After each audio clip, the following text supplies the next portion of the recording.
Tantor Audio, a division of Recorded Books, presents Alabama, The History of a Deep South State, Bicentennial Edition.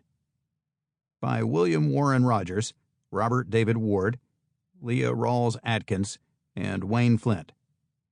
Narrated by Chris Abernathy.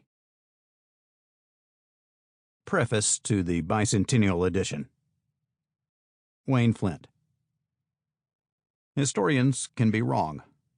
Wrong because they don't thoroughly sample sources. Wrong because they bring to their work too many unchallenged assumptions from families, regions, nations, religions, races, and cultures. Wrong because they too glibly accept the dominant mood and intellectual framework of their times. In some sense, every generation has to rewrite the history of the places, people, and events of the past in terms of their own evolving realities. When four historians with Auburn University connections, Malcolm C. McMillan, William W. Rogers, Robert David Ward, and Leah Atkins, gathered round a table in Auburn in the 1980s to plan this book, they were aware of these historical pitfalls. They had all read, and most had used as a textbook, some version of Albert B. Moore's 1927 History of Alabama and Her People. For half a century, that tome had educated Alabamians, including me, about their history. As a venerable book by a gifted writer with impeccable academic credentials, it had updated and modernized understanding of times past. Unfortunately, Moore also had lingered too long in the presence of his planter ancestors. Although he penned perceptive insights, his descriptions of slavery belonged more to the 19th than to the 21st century. According to Moore, white planters treated slave women with respect, as required by their chivalric code. They encouraged slaves to worship by themselves in ways that met their spiritual needs. Slaves were a fun-making and fun-loving people. Planter social mores brooked no brutal treatment of slaves. Alabama's legal code protected slave families, prevented promiscuous intercourse between slaves and free Negroes or slaves and whites. Moore described Alabama's 1901 disenfranchisement constitution as arising from the need for reforming the suffrage and electoral systems by eliminating black voters. No one sitting around the table in Auburn agreed with Moore's racial ideology. The time had come to enter a world turned upside down by the Civil Rights Movement, arguably the most profound social and political revolution in American history. When Malcolm McMillan died suddenly in 1989 before writing began, I had the honor of replacing him, though no one could match his encyclopedic knowledge of Alabama constitutional history. The first edition of Alabama, The History of a Deep South State, 1994, almost immediately confined Moore's version of Alabama history to the past. In fairness to Moore, we not only had half of Alabama's statehood to add to his story, as well as quite different perspectives to offer, we also stood on the shoulders of half a century of insightful new scholarship by two generations of gifted historians, Catherine E. Holland Braund, Harriet Amos Doss, Virginia Vanderveer Hamilton, Harvey Jackson, J. Mills Thornton, Dan T. Carter, Glenn T. Eskew, Glenn Feldman, Jeff Jakeman, Mary Martha Thomas, Robert J. Norrell, Brooks Blevins, Andrew Maness, Sarah N. Schaus, Gordon E. Harvey, Susan Youngblood Ashmore, and James S. Day, just to name a few. Every scholarly army advances further under the leadership of talented guides, and so did we. We assigned parts of the book to those most familiar with the terrain. Leah Atkins took command of the antebellum decades. The duo of Rogers and Ward claimed the decades straddling 1900. I would address 1920 to 1990. Unfortunately for me, I never reckoned on living long enough to have my topic expand by a quarter century. Although we agreed to pursue collectively certain obvious themes, politics, economics, education, geography, environment, gender, race, religion, the military, sports, and the arts, we made no effort to impose a uniform writing style or some central theme on the story, although one did emerge without conscious intent: the amazing, even heroic struggle of generations of black and white Alabamians to survive the hardest of times with dignity intact. We also agreed to treat this work not only as a worthy textbook for serious study of Alabama's history, but also as a starting place for general listeners. In this endeavor, we did something unusual in Alabama. We combined the intellectual resources of the state's two major research universities, namely Auburn University historians and the University of Alabama Press, into a vehicle for engagement with the demands of a new century untethered from institutions unworthy of us, in favor of better ones waiting to be embraced. Alabama, a prospect. Alabama has played an important part in American history. It attracts attention and invites study. The state has in great abundance the perplexing paradoxes of the South and a number of its own idiosyncrasies. Anyone interested in Alabama's history can see at once the influence of geography. Resembling a rectangle that let itself get out of shape, Alabama is a north-south state. It stretches the better part of 415 miles from Ardmore on the Tennessee border to Bayou La Batterie on the Gulf of Mexico. Going from east to west, a traveler would cross about 170 miles from Phoenix City, anchored beside the Chattahoochee River, before reaching Isni, a matter of yards from Mississippi. Alabama is divided by nature into distinct sections that, overshading and overlapping at their edges, developed historically as separate political, economic, and cultural units. It is divided by law into 67 counties. The first was Washington, organized June 4, 1800, and the last was Houston, established February 9, 1903. By the 1840s, a white yeoman farmer from Henry County in southeast Alabama's Wiregrass region, named for the tough original cover of grass, had much in common with his North Florida neighbors. He shared fewer mutual interests with the landed slaveholders of Marengo County in the Black Belt of south-central Alabama. There were similarities, of course, but the contrasts were prominent. That was true of other sections, the Tennessee Valley in the north, and below there the mountain and hill counties, then the Piedmont and the piney woods to the southwest. Even at the county level, provincial pockets evolved, especially in the Appalachian regions where valleys, ridges, and plateaus separated communities, limiting communication and transportation. A cursory glance at a map would reveal a river system scarcely rivaled by any other state. The Tennessee River enters at the northeast corner and leaves by a northwest exit.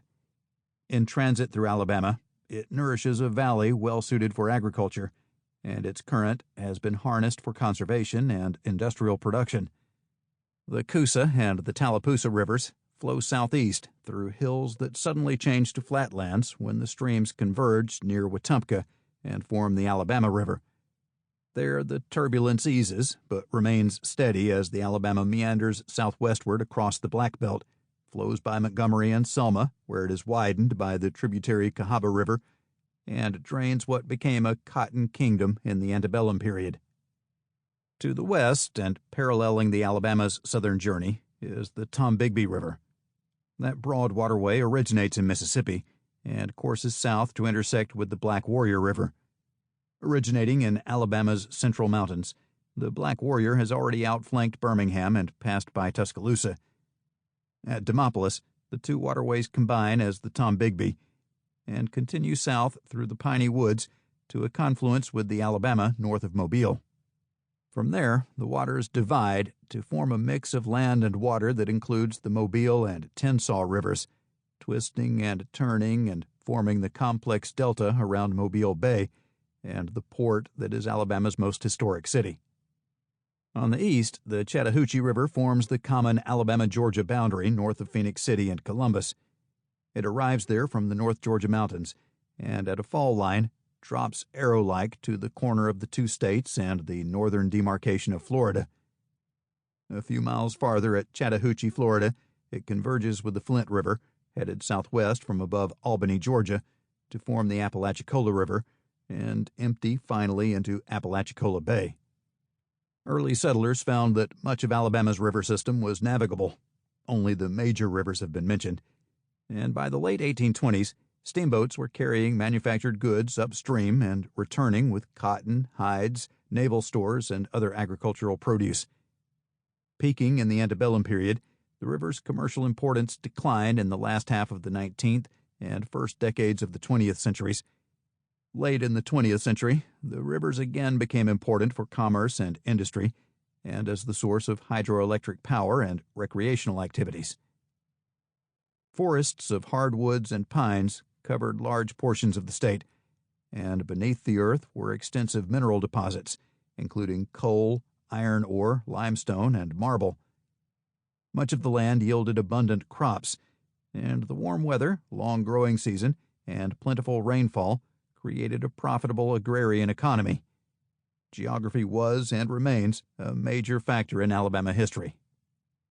Beginning with prehistoric times and moving through the watershed of history that included the aboriginal inhabitants and succeeding peoples, Alabama became the home of distinct Indian tribes with complex cultures. Those encountered by European explorers and settlers were the Choctaw, Cherokee, Chickasaw, and, most powerful of all, the Creek Nation. The acquisition of Indian lands was sporadic and relentless, as though a patchwork quilt were being fashioned across the earth's surface. Determined but doomed resistance by the Indians resulted in warfare and sometimes peaceable cessions, usually forced and unfair. No part of the United States has a richer Indian history than Alabama. The state itself, as well as many counties, towns, rivers, and natural landmarks, bear resonant names taken from the Indian languages: Notasulga, Talladega, Etowah, Autauga, Chehaw, and Lotohatchee, to name a few. From the 16th century to the 19th, the future Alabama played a role in the game of European imperialism. In the name of mercantilism, the navies and armies of Spain, France, and England contended with each other for domination and possession. As the ultimate winner, a new nation, the United States, consolidated its position by creating the Mississippi Territory in 1798. Alabama was part of the territory. When Congress admitted Mississippi to the Union in 1817, Alabama became a separate territory. Growth was so rapid that it became the 22nd state in 1819. As Indian removal went forward and new lands were opened, settlers rushed in from Tennessee, Georgia, the Carolinas, and Virginia. Some were broadcloth planters who brought their slaves with them, but the majority were yeoman farmers with few, if any, chattels. In the next decades, the frontier became more civilized, less raw at the edges, though the rate and extent of development and sophistication varied from place to place. Affluent Black Belt and Tennessee Valley slaveholders superimposed the plantation system, while independent farmers in those same and less fertile regions also earned their livelihood from the soil. Despite their legal status as property and their dominance by white owners, the slaves adapted to and altered the dominant culture around them and retained important elements of their African heritage. They almost equaled the white population by 1860. There were 526,271 whites and 435,080 slaves. Besides the slaves, Alabama had 2,690 free persons of color on the eve of the Civil War. They were significant anachronisms in a society based on possessors, potential possessors, and the possessed. Agriculture, primarily the growing of cotton, was the major source of Alabama's wealth before the Civil War. Yet the state was hardly a simple pastoral setting. It teemed with the complexities that come with the proximity of men and women engaged in the demands and dimensions of life. Religion, almost entirely Protestant, became important. Education, not available to the mass of whites and denied to the blacks, was an instrument of power and advancement for those who acquired it.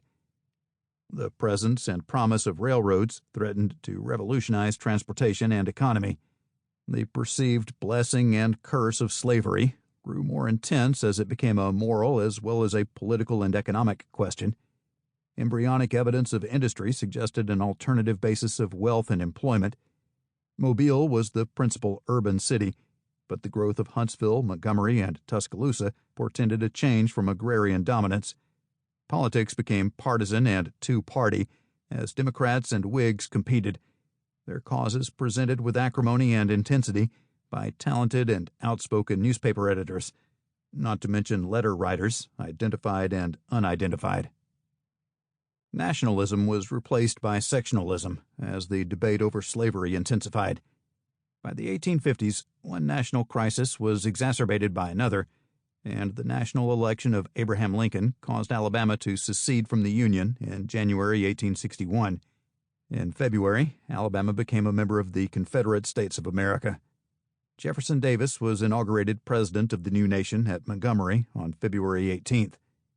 Montgomery served as the Confederate capital until May 21, 1861, when the seat of government was moved to Richmond, Virginia. Although many Alabamians opposed the fire eaters who touted the advantages of secession, once war came, the populace gave important support. Besides agricultural supplies and weapons, Selma, with its state and Confederate arsenals, foundry, and navy yards, as well as privately owned factories, was a major manufacturing center for the tools of war. Alabama furnished enlisted men and officers who fought on all the major battlefields. Admiral Raphael Semmes commanded the Alabama with brilliance. The ship took 69 prizes before being sunk. Within the state, Union raiders destroyed railroads and demoralized the countryside. The Battle of Mobile Bay in 1864 was one of the important and stirring naval encounters in American history. Near the war's end, Major General James H. Wilson led a cavalry raid south from northwest Alabama to capture Selma. His forces moved east to take Montgomery and continued across the Chattahoochee River to overrun Columbus, seize Macon, and end resistance in Georgia. It was paradoxical that the Confederacy, whose philosophical underpinning was states' rights, fought a war whose success depended on centralized control. The subsequent lack of coordination, refusal to cooperate, and denial of civil and military responsibility extracted a heavy price. Despite initial patriotism, there was a strong element of unionism in Alabama's wiregrass and hill regions. Counties such as Winston and St. Clair not only had layouts, men who refused to serve in the Army, but furnished significant numbers of soldiers who wore the Union blue. As defeats mounted and war-related economic problems worsened, Unionist sentiment grew. Defeat came in 1865, after 4 years of courageous struggle on the part of Alabamians and their fellow Southerners. White Alabamians accepted the fact that slavery would end, but they still believed that Caucasians were the superior race. In spring 1865, both blacks and whites, with different expectations, braced for revolutionary changes that were sure to come. Come they did.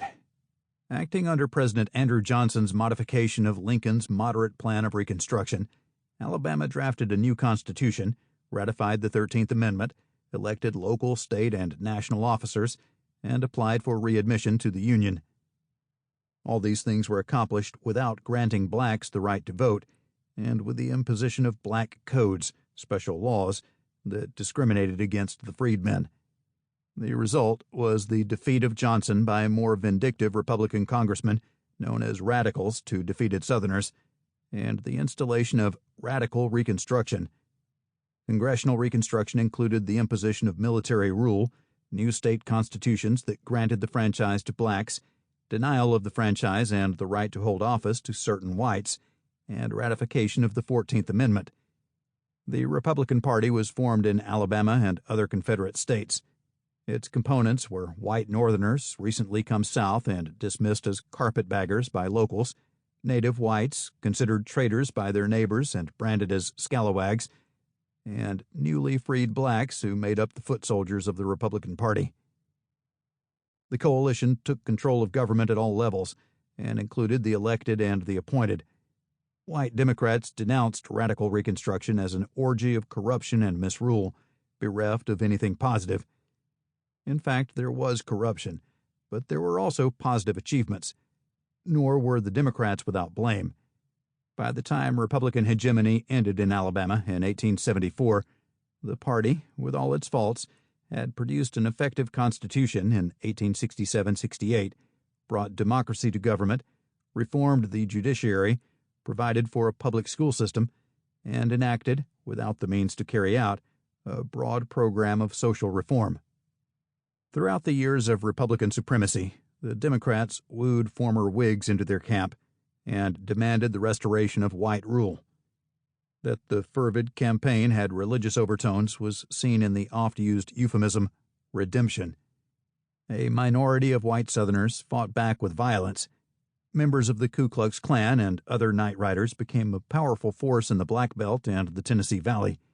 These terrorist organizations were not unknown in other sections. Reprisals and legislation by the federal government countered the Klan.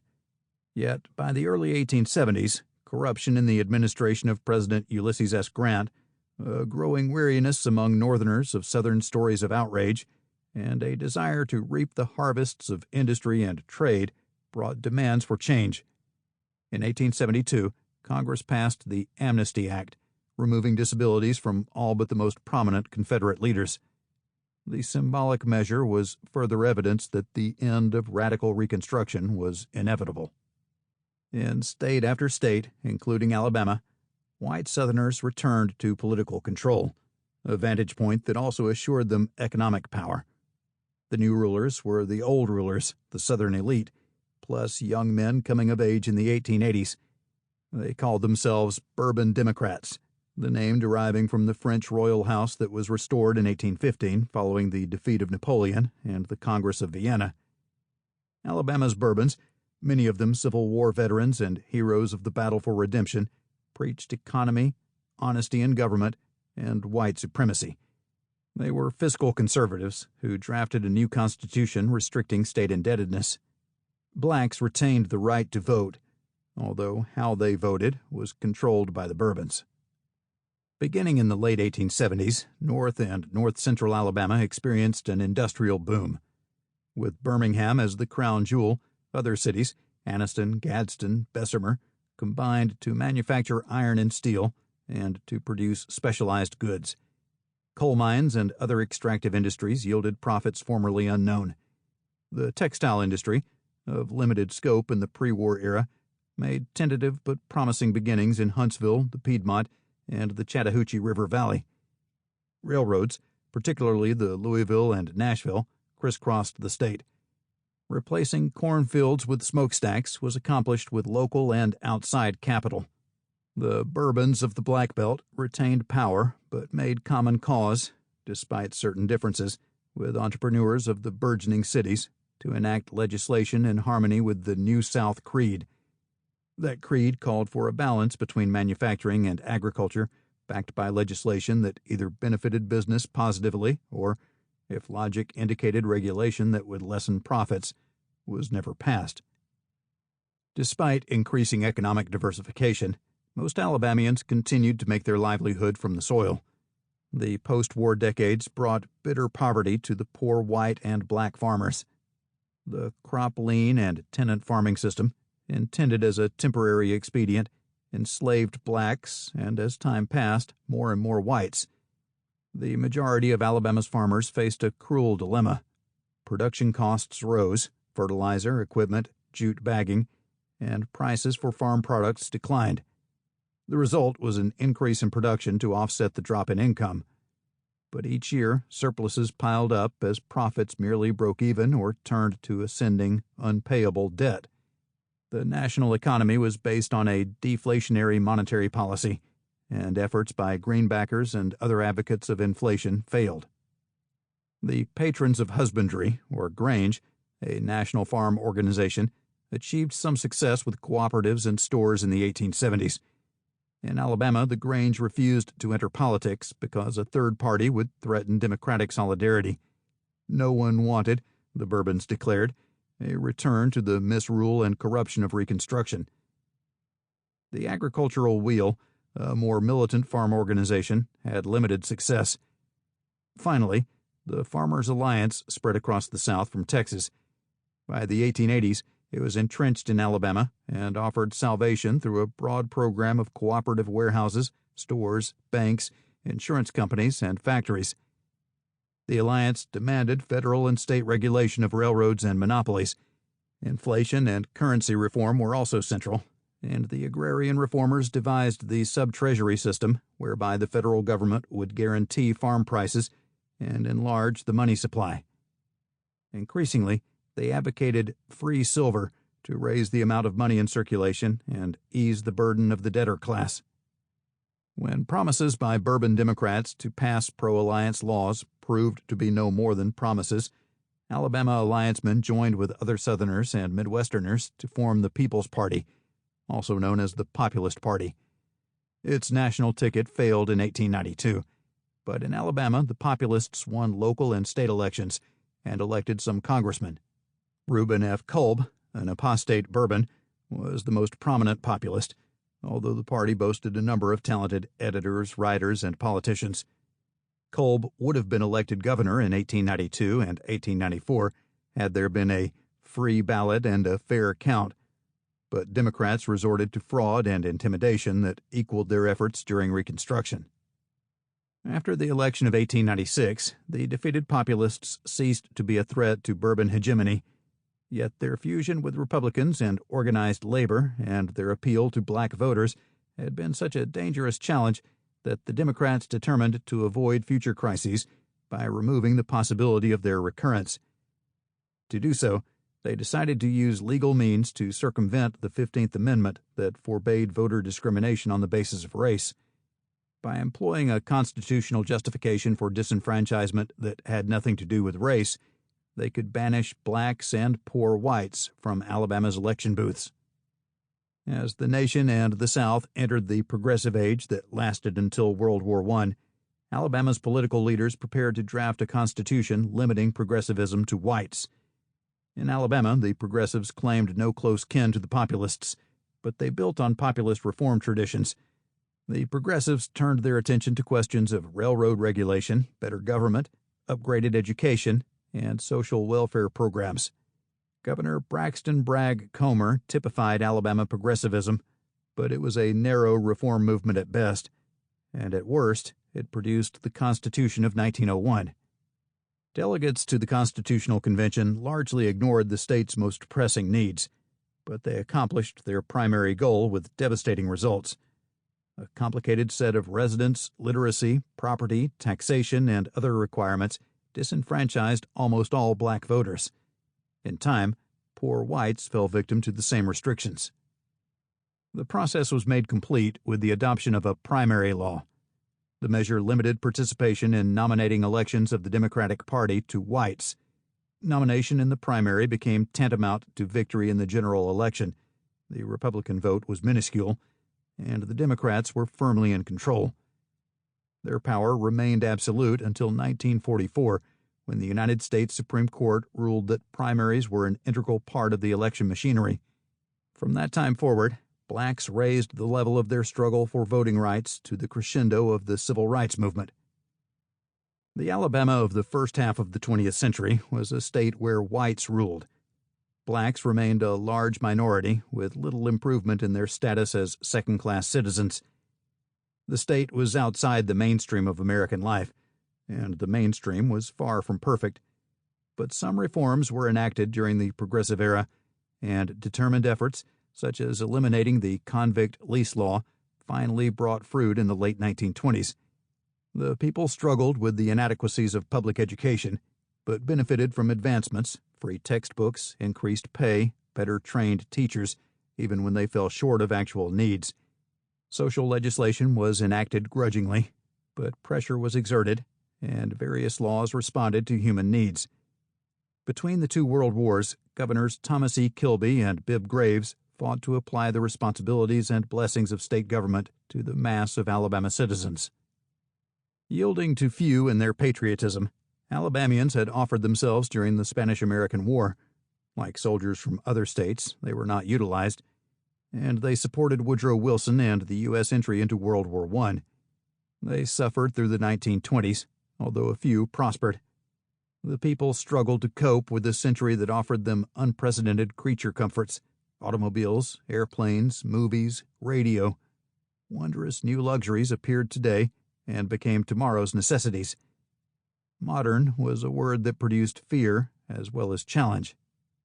The lists of well-to-do Alabamians dwindled to few during the Great Depression. But in that bleak time, Alabama's politicians used their talents and seniority to become major figures in Franklin D. Roosevelt's New Deal.